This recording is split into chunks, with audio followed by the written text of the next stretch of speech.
All right, everyone. Nikki Haley has a new job. Congratulations. Not perpetually unemployed like some former political hacks. She got a position at the Hudson Institute, actually. It's a conservative, generally neoconservative, of course. It's Nikki Haley we're talking about. Think tank, actually. They've got Pompeo and a few other people aboard as well. And so if you go to the Hudson Institute, you're going to see a lot of star-spangled militarization sort of stuff. But there are some interesting articles up there. In fact, I might have to go there for some neocon spin on the news sometimes. You know, basically it's like a giant version of Sean Hannity on the web. I'm not surprised, though. It was quite clearly Nikki Haley's goal. At some point, she had the intelligence to understand she wasn't going to win. She failed repeatedly. She came in third in Iowa. This is in the primaries that were over before they began. Everything was totally predictable. She loses New Hampshire, actually. I think she managed to win the state of Vermont, if I remember correctly. Why am I not surprised? There aren't enough actual Republicans in the state of Vermont to fill goddamn teacups, so, you know, I'm not a Republican either. I'm an independent voter. There's like maybe 10 registered Republicans left in the state at this point, and most of those will be FUDs. I am not surprised she'd be working for the Hudson Institute, and clearly that was her goal. After losing and losing and losing, Super Tuesday, she completely gets, you know, blasted.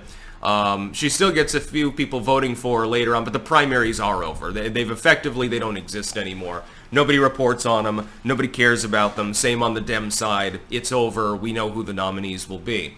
Absent, again, a death or incapacitation, or Joe Biden inexplicably deciding to stand down when he's already gotten the votes, which would be a real bad idea for the Democratic Party. Yes, Biden's a weak candidate, he's old and feeble, and he might stroke out on stage debating Donald Trump if he chooses to debate at all.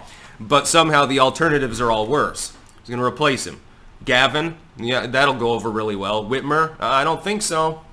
I don't see a whole lot of... I mean, Buttigieg would probably be the best choice.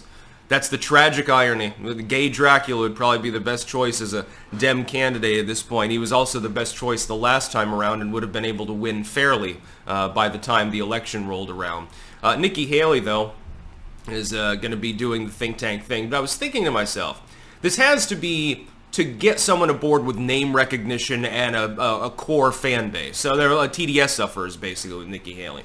This has to be to try to woo them to their site and their functions and their news articles and stuff like that. It can't possibly be because they think she's intelligent, because she doesn't act like a rational human being. She's also very awkward in public, like that time when she was trying to explain about grassroots fundraising. And she was rambling about the fact that most of her donors were small donors. It's like, yes, everyone knows that. The point is that most of the donations come from large donors. And you saw Sununu, who really, I think they banged, by the way. I'm not joking when I say that. You see Sununu, the rhinocon, standing next to her, and he's all confused. You saw the look on his face. It was like Tucker Carlson when he was interviewing Tim Scott there that time. And he's supposed to sit down and have an interpersonal conversation. Instead, he just gets up and starts walking around talking to the cameras and shit like that. And you saw the look on Tucker's face. He didn't know what was going on. He was confused. You saw the same thing from Sununu with Nikki Haley. She's an awkward kind of person. So it can't be that I mean, basically it's for fundraising or something like that. Well, we've got Nikki Haley, former presidential candidate, former UN ambassador, and people know who she is, and some people, for inexplicable reasons, actually like her. You know, she won one state during the primaries. That's her basic selling point. It's influence peddling. She's in there with foreign heads of state in the diplomatic capacity, when she was UN ambassador, of course. And then, of course, she's got connections within the neocon part of the Republican Party. So they gobbled her up. It's influence peddling. It's a grift. Everyone wins, though, in the end. I mean, it's a good capitalistic move. Nikki Haley lends her name and her fan base to the Hudson Institute, and they pay her a shit ton of money. Who knows how much she's going to be making? I guarantee it's well into the six-figure range at a bare minimum, and it's probably higher than that. Probably a few million a year or something. I think she can get by on that. Maybe she can buy another Mercedes or something like that. Interesting times.